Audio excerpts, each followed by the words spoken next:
These are days 9 and 10. of the Ronoc and road trip. I'm Ronoc and Roll, and this video is going to be combining the last 2 days because they were so hectic yet boring at the same time. I got a flat tire, as you know from the last video, but thankfully it wasn't on the highway or anything. It was in the hotel parking lot, and AAA got out there in a flash the next morning and helped me out before I left Tulsa to go to Amarillo, Texas. They fixed my tire. This is the screw that was the culprit for flattening it. And then I left Tulsa. I have some cool shots of the Oklahoma and Texas sky right here, mainly because there was nothing on the left or right of me on the ground, so I just kept taking pictures of the road and sky in front of me. My halfway mark was Oklahoma City, where I stopped at yet another, you guessed it, mini golf course. This mini golf course was in the center of town in Brickopolis, conveniently located in Bricktown. Brickopolis is kind of a family fun center. It has laser tag, mini golf, 3-level arcade, and a bar and food area mainly for the adults. But I only had time for mini golf and food. Mini golf was awesome. Every day that I've played mini golf on this trip, the weather has been astounding, which also just adds to the experience. And again, I got 2 holes in ones, the latter of which was on the 18th hole, and I'm showing it to you in this video right here. Unfortunately, the prize for getting a hole-in-one on the 18th hole was just a free round of laser tag, which I was not going to do, and I asked for a little commemorative card or something, and they said they didn't have one. So at least I have the video to prove that I did it. I had chicken tenders and mozzarella sticks at the bar like a real adult. I made semi-flirty conversation with the bartender, and then I went on my way to enjoy the little time in OKC I had left. Previously impeded by my flat tire to visit any other vintage stocks in the Tulsa area, I found out that it is a chain through Oklahoma, so I found one last one to hit before I hit Texas, and I gave myself 30 minutes in the store, and I walked out with 7 items. Here they are. The rest of my drive to Amarillo was easy.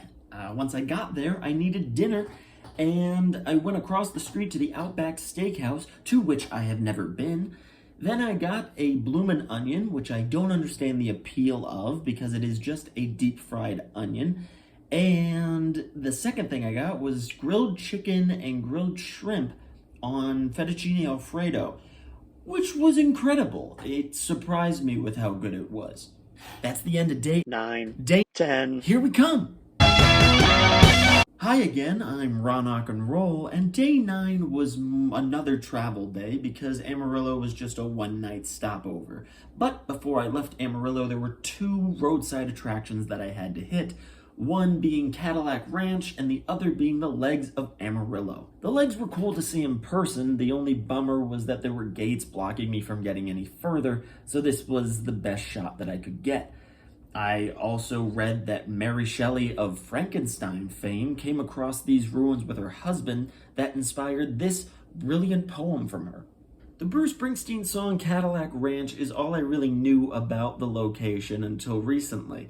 In that song, the titular ranch is more of an excuse for him to write about cars that he likes. The real Cadillac Ranch is an area off the highway where 10 Cadillacs are buried nose first, and the bodies of the Cadillacs are out in the open air. There was a truck outside the attraction that you could buy merchandise at or spray paint that you could use yourself and spray paint whatever you want on the bodies of the Cadillacs. I didn't do it, but I did end up walking away with mud trapped in the treads of my sneakers, which ended up ruining my front mat in my car.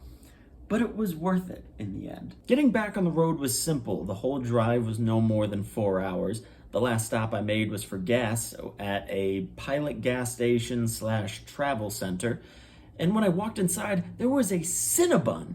So you know I went and got a Cinnabon. And I didn't just stop there. No.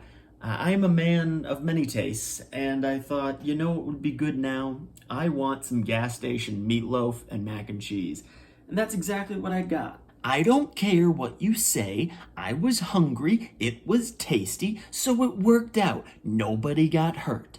I arrived in Albuquerque, New Mexico in no time. And thanks to the time zone change, I actually lost an hour, which means I got here around 4 o'clock and I just got to lavish in the beautiful view I had, which I should be showing right now. I drove to the nearby Whole Foods for dinner because why not? And I got food and drinks that I will probably save for tomorrow's episode. But for now, I need to go learn how to spell Albuquerque before I get in trouble with the hotel staff. Bye bye, love you.